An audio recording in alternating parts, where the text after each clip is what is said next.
Un saludo a todos nuestros oyentes del podcast Generación Digital. Hoy estamos con ustedes Natalia Gaviria, profesora de la Facultad de Ingeniería. Y Alejandro Pimienta, profesor del Instituto de Estudios Regionales. Bueno, quien les habla es Freddy Vitama, profesor de la Facultad de Ingeniería. Hoy continuamos con los temas de la transición energética y queremos hablar del tema de las energías renovables. Desde que se hizo el acuerdo por el cambio climático en París en el año 2015, pues quedó claro que el mundo debe moverse hacia las energías renovables. ¿Sí? Entonces se habla de fuentes de energía basadas en hidrógeno, de la energía eólica, de la energía solar. Incluso hay quien plantea pues, que el gas puede ser una buena transición, que la energía nuclear también nos puede ayudar en esa transición, pero queremos hablar entonces de las energías renovables. Realmente, ¿qué tanto solucionan el problema de disminuir el cambio climático? ¿Qué son? ¿Cómo llegar a ellas? Para eso tenemos un invitado muy especial. El profesor Jorge Iván Zuluaga, profesor titular del Instituto de Física de la Universidad de Antioquia. Jorge fue fundador del pregrado de astronomía en ese mismo instituto, por supuesto es profesor allí, es columnista en temas de energía y sostenibilidad del portal Territorios Sostenibles. Jorge es ampliamente conocido por su trabajo de divulgación científica. Hace 25 años viene haciendo divulgación científica en astronomía y física en el Planetario de Medellín. También en la Universidad de Antioquia ha sido el líder de varios programas de extensión en astronomía y física y por ello recibió el premio a la extensión universitaria por estos programas que ha desarrollado. Jorge también tiene un programa de televisión en Telemedellín desde hace 5 años. El programa se llama Coloquio de Astronomía, que se emite desde el Planetario, y actualmente es creador y director de 2 podcasts en astronomía. Jorge, bienvenido. Muy buenas tardes para ustedes y para los que nos escuchan. Bueno, empezamos la conversación con Jorge. Si quieren, arranco yo. Jorge, no, pues primero que todo, gracias por aceptar la invitación. Nos encanta pues tenerte acá. Eres una de nuestras estrellas de la universidad y más que bienvenido por acá. Qué nota. Entonces yo quisiera empezar la conversación, Jorge, haciendo como una claridad en unos términos que tendemos a mezclar y a equiparar y como que fueran lo mismo y que nos aclares si sí, si no o en qué se diferencian. Entonces nosotros hablamos indistintamente de energías alternativas, energías renovables y energías limpias. Contanos un poquito, pues, cuál es la diferencia entre esos términos. Bueno, oigan, el tema de la energía, qué delicia. Yo me metí en esto básicamente porque, pues primero porque soy físico y me siento pues como en mi salsa hablando de la energía. Y segundo porque soy un ciudadano preocupado, como creo que somos todos, por el futuro del planeta, por lo que estamos haciendo, superando los límites, pues digamos, planetarios, etcétera, que seguramente es un tema del que han hablado o hablarán, los límites planetarios, está muy de moda. Bueno, entonces, tú mencionaste entonces, a ver, tres términos, entonces, energías alternativas, energías limpias y energías renovables, ¿cierto? Entonces, alternativo, limpio y renovable. Bueno, básicamente lo que estamos hablando ahí en los 3 conceptos es de energías que no se basen o que no vengan directamente de la energía almacenada en los hidrocarburos, ¿cierto? O lo que llamamos nosotros, ¿cierto? Digamos, los recursos no renovables de energía o, digamos, los combustibles fósiles. Cualquier forma de energía que no se base en la energía almacenada en los combustibles fósiles o en los hidrocarburos, pues pertenece a una de esas 3 categorías. Ahora, la palabra alternativo entonces queda explicada, ¿cierto? Porque es una alternativa a los combustibles fósiles.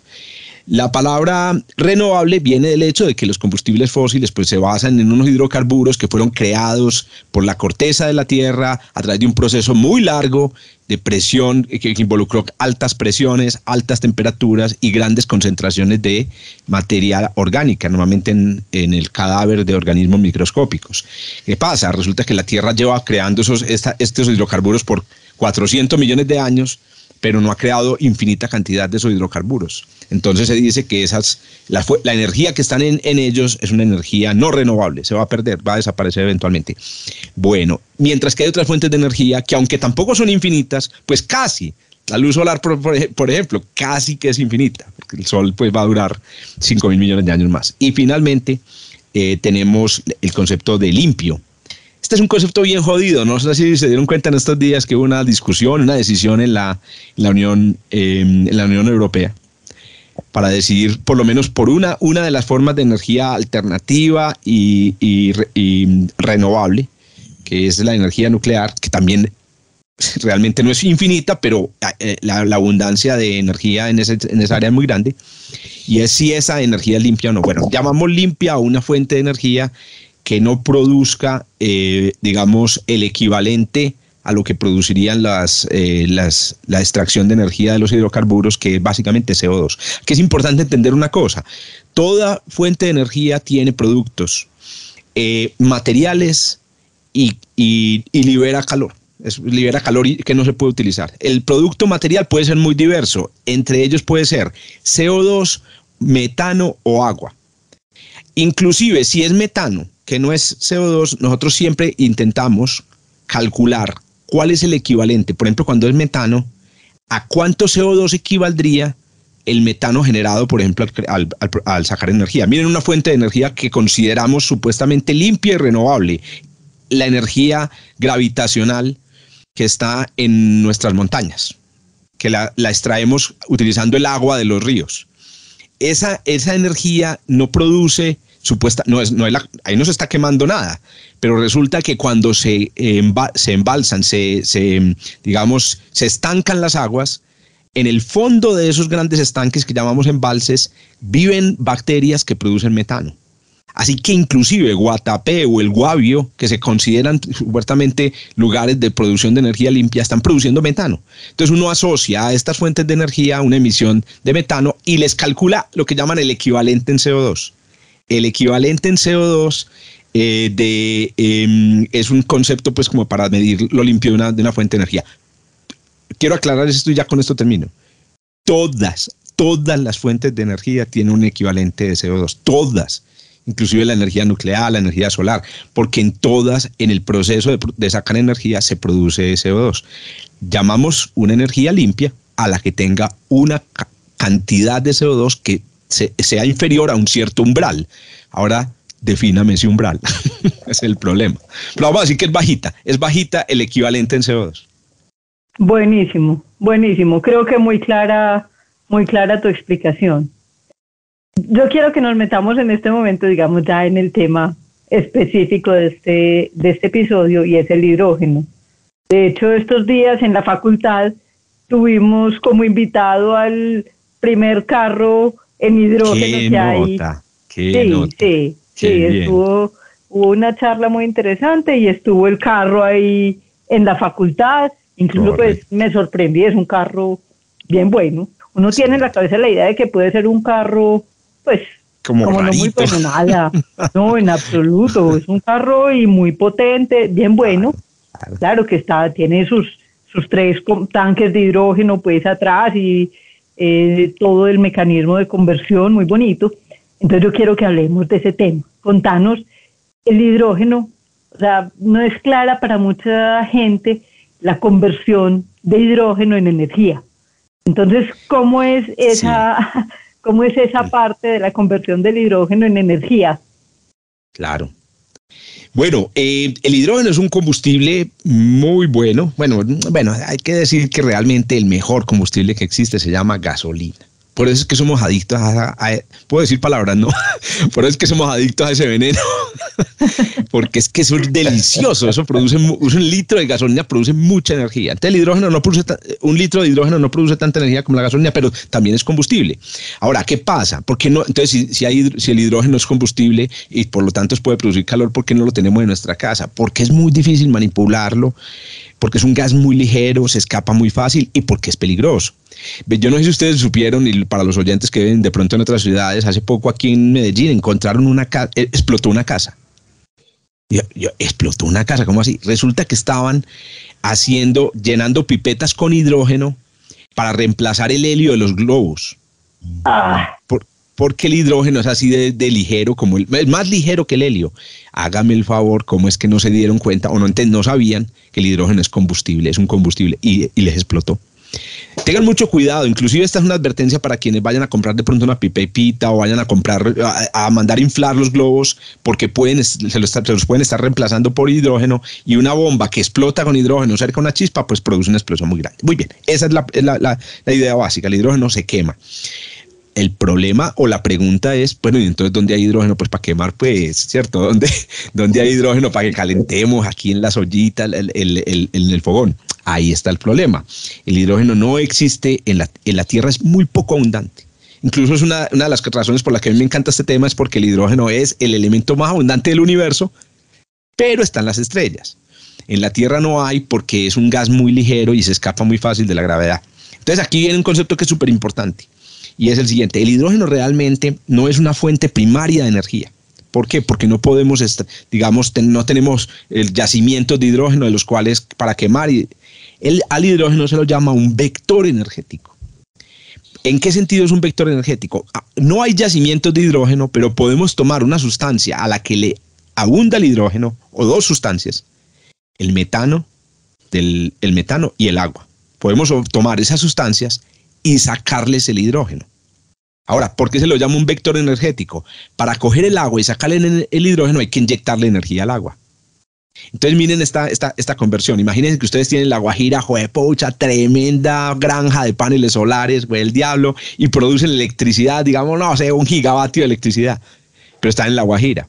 Y esto es una cosa que he conversado con amigos que trabajan en la infraestructura eléctrica. La verdad es que La Guajira, así Petro y así todos los presidentes del futuro tengan muchas intenciones, La Guajira no aguantaría literalmente ese voltaje. Literalmente, ¿no? Las redes eléctricas de La Guajira no. Entonces, ¿qué pasa? Una manera de tomar esa energía que producirían los paneles solares de La Guajira sería coger toda esa electricidad e inyectarla en un sistema que sacara el hidrógeno del agua. Entonces convertimos electricidad en tanques de hidrógeno. Los tanques de hidrógeno sí se pueden guardar en La Guajira. Y especialmente se pueden montar en camiones y transportarlos por todo el país. Entonces ustedes capturan, entonces miren que es otro tema que me encanta de la energía. Usted captura el sol en La Guajira y se trae una pipeta de hidrógeno, ¿cierto? Para acá, para Medellín, lo guarda en empresas públicas porque eso no es fácil manejarlo, y a vos te llega por aquí, por la red de gas de tu casa, gas domiciliario, te llega una mezcla de metano con hidrógeno. Así que cuando prendes tu fogón, ese es el futuro, cuando prendes tu fogón, el calor que va a salir de ahí va a ser de hidrógeno, calor que fue capturado originalmente en La Guajira. Y ese es entonces el hidrógeno es un vector de energía.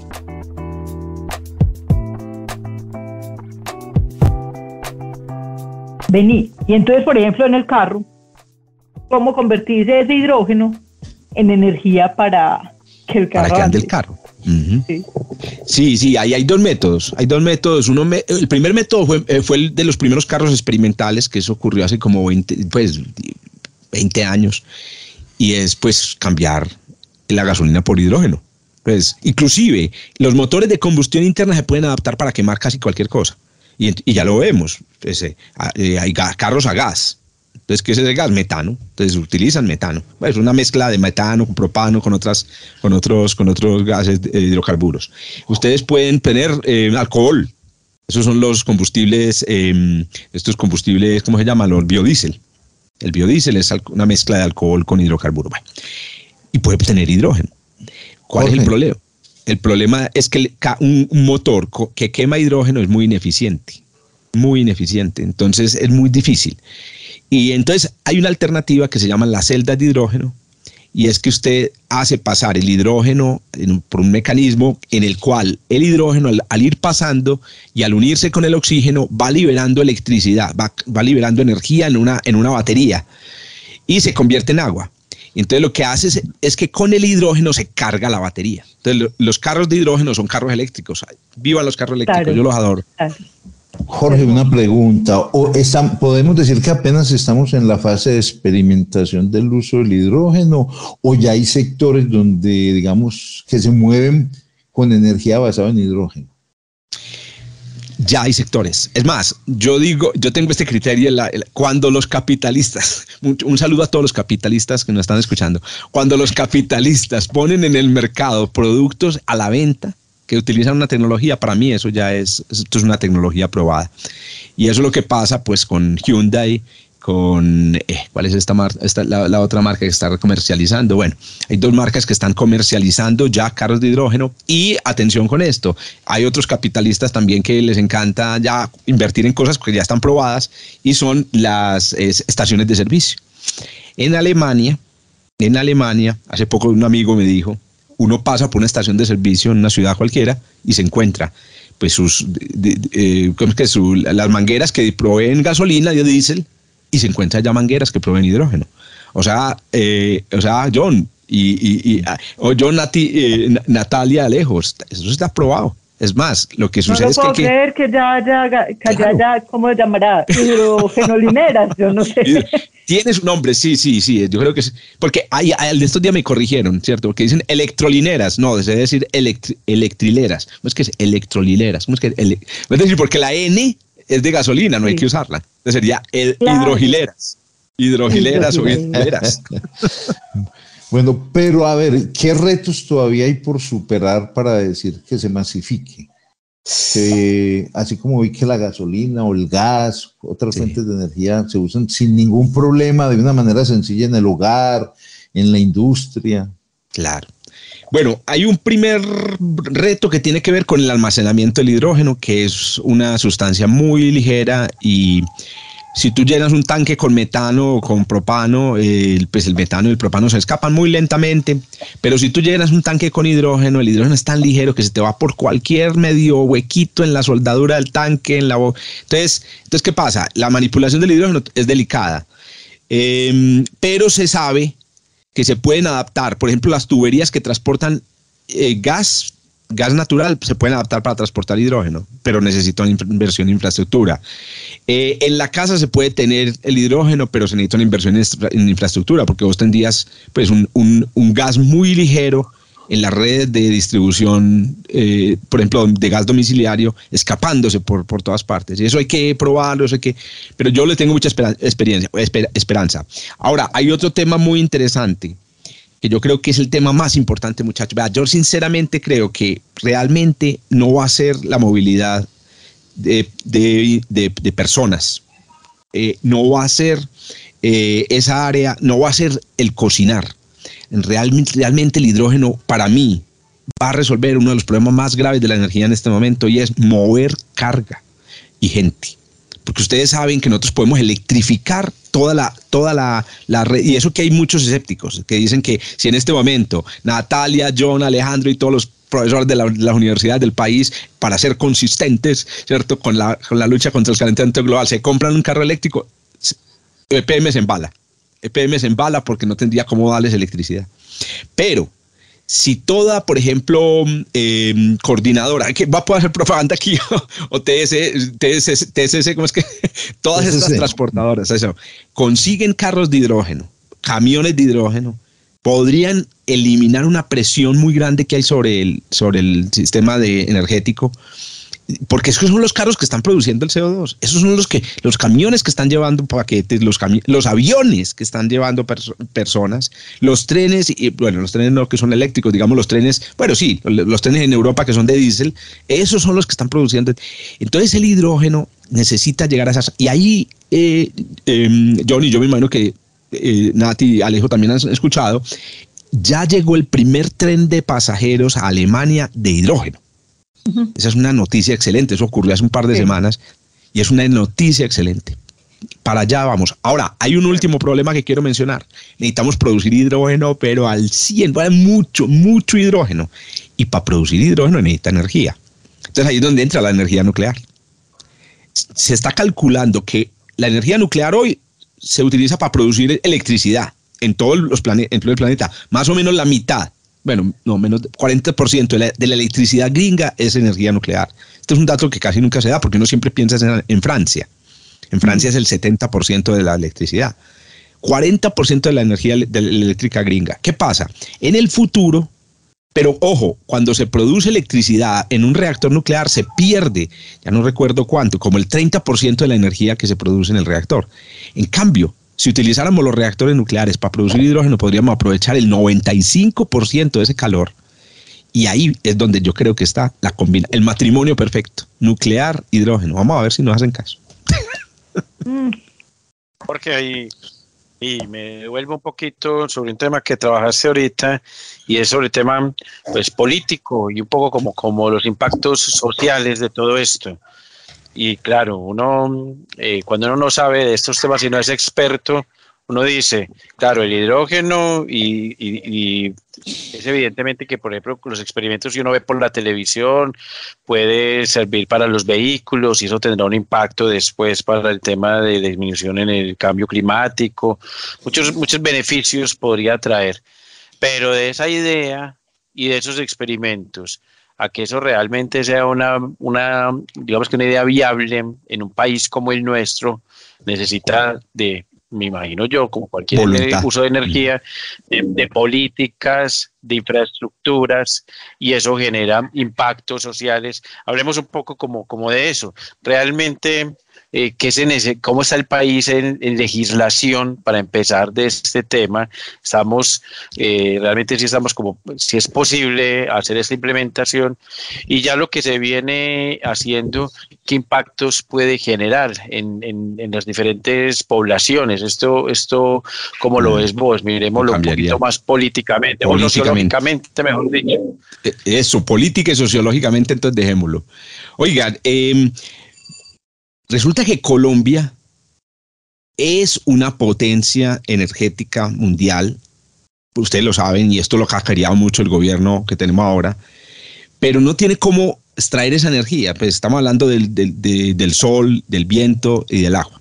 Entonces, y los gobernantes, no solamente de este gobierno, los del pasado, han reconocido eso. El hidrógeno se presenta entonces como una excelente manera de que extraigamos esa energía y la podamos aprovechar. Entonces ya Colombia ya empezó a dar los primeros pasos. Yo me imagino que también ustedes se han enterado que el Ministerio de Minas y Energía en el 2021 ya sacó, una hoja de ruta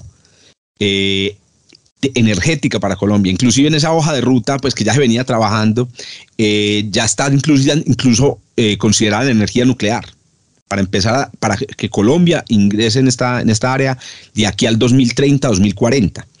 Pero bueno, el caso es que de manera más inmediata ya está en la hoja de ruta del ministerio la implementación incluida la producción del hidrógeno verde en el país. Ya la legislación también se ha estudiado a fondo y está identificado pues que Colombia puede producir y meterse en esta área. Y ya empezaron los primeros experimentos. Esta es otra noticia muy interesante pues para todos los que nos están escuchando. Ya Colombia. Bueno, hay que decir una cosa. Colombia realmente produce hidrógeno desde hace rato. ¿Por qué? Porque el hidrógeno no solamente se utiliza para llevar energía. El hidrógeno se utiliza para producir fertilizantes. Porque ustedes saben, por ejemplo, el fertilizante o el insumo básico para hacer un fertilizante, que estamos hablando pues de alimento para las plantas, bueno, alimento no, sino una fuente de nitrógeno para las plantas, es el amoníaco. Y el amoníaco es nitrógeno con hidrógeno. Entonces, ¿qué sucede? Ecopetrol produce ciertas sustancias precursores para los... ¿Y cómo lo hace? Lo hace con hidrógeno. Ahora, ¿cómo? El hidrógeno que utiliza Ecopetrol y que utilizan todas estas plantas que producen fertilizantes viene del metano. Ese hidrógeno se llama hidrógeno gris, porque claro, cuando tú sacas el hidrógeno del metano, el metano es CH4, queda el carbono y producir huella, ¿cierto? Producir una emisión equivalente. Entonces, ¿qué pasó? En el año 2021 empezó un experimento, un piloto de Ecopetrol, en el que empezaron a producir, otra utilidad que se le da al hidrógeno es la refinación de la gasolina. Saben que la gasolina hay que transformarla químicamente para que no sea, pues para que sea estable la combustión en los motores de combustión interna, bueno, disminuir un poco el impacto ambiental. Entonces el hidrógeno ayuda a refinar la gasolina. Entonces en una refinería en Cartagena ya instalaron la primera fuente de hidrógeno producido con energía solar. al hidrógeno que se produce con energía solar se lo categoriza como hidrógeno verde. Ahí se llama hidrógeno verde. Quiero aclarar una cosa, el hidrógeno anterior se llama hidrógeno gris o hidrógeno azul. El de metano realmente, propiamente hablando, se llama el hidrógeno azul. Entonces el hidrógeno verde, esa es la clave. Ya el país comenzó, ya empezaron las primeras inversiones. Yo estoy empezando a ver una transformación muy interesante en Ecopetrol. La verdad, pues no son interesantes, no es porque sean una empresa que esté pensando en el medio ambiente y en el futuro de la tierra, y con todo el respeto de los que me están escuchando de Ecopetrol, sino porque es el negocio, es que el negocio del petróleo se va a acabar. Ve, que a propósito aprovecho y hago una recomendación, tienen que leerse este libro todos los que me están escuchando, se llama Petrocalipsis. Y no estamos hablando del apocalipsis producida por Petro, estamos hablando del apocalipsis producido por otro. Petrocalipsis, muy bueno. ¿Quién es el autor? El autor es un físico español de apellido Frías, creo. Venga, yo busco aquí, me pasteleo, me lo leí y quedé impresionado. Antonio Turiel Martínez. Antonio Turiel, esa es. Oiga, perfecto. quedé encantado. Encantado bueno. Y preocupado, porque la cosa es preocupante.